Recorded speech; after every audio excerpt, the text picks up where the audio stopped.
lang isa, hindi rin dalawa, kundi tatlo ang nakagitgitan niya sa kalsada sa Quezon City. Isa na namang lalaki ang naging sangkot kamakailan sa road rage. At naging viral nga ito sa social media. Ang lalaking sangkot sa road rage ay ilang beses na palang nasangkot sa ganitong eksena. Pero tila ba ay walang pagsisisi ang lalaking ito sa kanyang ginawa.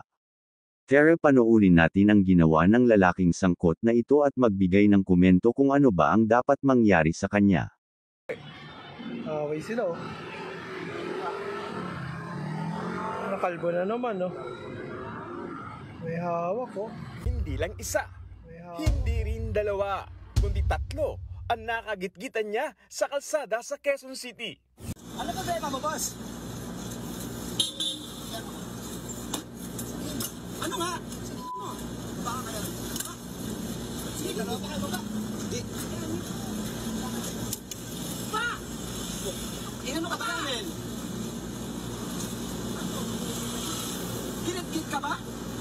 Umiwas na nga ako eh. At ang pinakahuli nitong January 12 sa Fairview din. Mabilis yung takbo ko. Pinipili mo. Baka. Kinompronta sa kabinalandra niya ng pamalo ang isang kotse. Pasensya na ka ako. Wala ka mali ako. Wala. Ang layo-layo naman, bro. Magot ka muna. Ang layo-layo. Mabilis yung takbo ko, mabilis. Pasensya ka na. Pero nang makapanayam ito ay tila walang pagsisisi ang lalaki sa kanyang ginawa. Isang motoristang nag-viral sa tatlong magkakahiwalay na road rage incident sa Quezon City. Inulan siya ng Batikos Online. Eksklusibong nakapanayam ng News 5 ang motorista. Dumepensa siya bagamat giniit niyang wala siyang pinagsisihan. Nasa frontline ng balitang yan si Gary De Leon. Pampas tayo sa limit na yun, nasobrahan na tayo, then we go crazy or we go amok. Correct. We go, nagwawating tayo. Imagine kung yun nga, sobrang bilis kong tumakbo tapos bigla mo akong ikakat na gano'n, di ba? Eh paano kung tinamaan ka? Sisisi mo pa ako. Hindi naman ako magwawating ng gano'n nang walang dahilan eh. Yan ang sagot ng motoristang si Jesse Virtudaso sa mga nakagitgitan niya sa kalsada sa Quezon City. Eksklusibo siyang umarap sa News 5 para depensahan ng sarili sa tatlong viral video ng road rage na kinasangkutan niya. Una na riyan ang insidenteng ito sa Fairview noong Disyembre kung saan hinarang niya ang isang passenger van at inaway ang driver nito. Away sila oh. Nakalbo na naman oh. May hawak oh. Nasundan niya noong January 4. Bigla siyang huminto at hinarang ang isang truck na nakagitgitan niya sa Fairview. Ano ba ba mo, boss? Ano nga? Sige mo. Baka kaya. Inano ka ba namin? Ginit-git ka ba?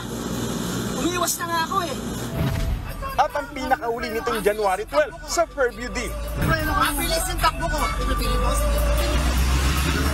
Baka. Kinompronta niya ang driver ng isang kotse. Kumuha pa siya ng pamalo at pinasiwas-iwas. Pasensya na. Pasensya na ka ako. Wala ka mali ako. Wala. Ang layo-layo naman, bro. Magot ka muna. Ang layo-layo. Mabilis yung takbo ko, mabilis. Pasensya ka na. Ayon kay Virtudaso, ang mga viral video na yan, kagagawa ng mga walang disiplinang driver na nakaalitan niya. Wala naman daw siyang intensyong manakit. Ang hawak ng pamalo, pang-depensa lang daw. Minsan na raw kasi siyang binugbog sa kalsada. I was mugged. Binugbog ako sa C5 ng 6 or 7 people na halos gusto akong patayin. Dahil meron lang sila. Dahil may nakakaway din ako na sa kalsada na ganun. Pero buhay pa ako. Nahila na rin daw ng car dealer ang kanyang kotse matapos na hindi mabayaran dahil nawalan siya ng trabaho noong Nobyembre. Nagsanga-sanga na raw ang personal niyang problema kaya naging mainitin ang ulo niya sa mga motorista. Pero wala raw siyang pinagsisisihan sa nangyari. Meron ka bang regret na nagawa mo yun? No. No regret. Why would you ask me if I have regrets for that? Alam mo, whatever I did, I already did. You judge me based on the earth's or this world's judgment, but He will judge you by His standards. Sa social media, binansagan siyang mangboy ng Fairview ng mga netizen. Babalikan mo mo ba yung mga nag-post sa social media? Kasi I don't. Oh, hindi. Bahala sila sa buhay nila. Kasi bakit? Sinusunog na sila sa impyerno, dito pa lang.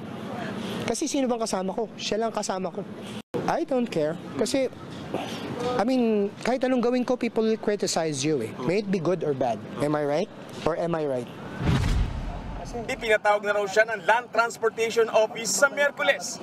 Kaugnay na yung sinampang reklamo ng nakaalitan niyang driver ng passenger van doon Disyembre. Ayon naman sa LTO, muli silang magpapadala ng summon kay Virtudaso para pagpaliwanagin sa mga bagong viral video.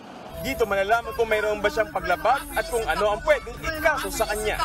Magbabalita mula sa frontline, Gary De Leon, News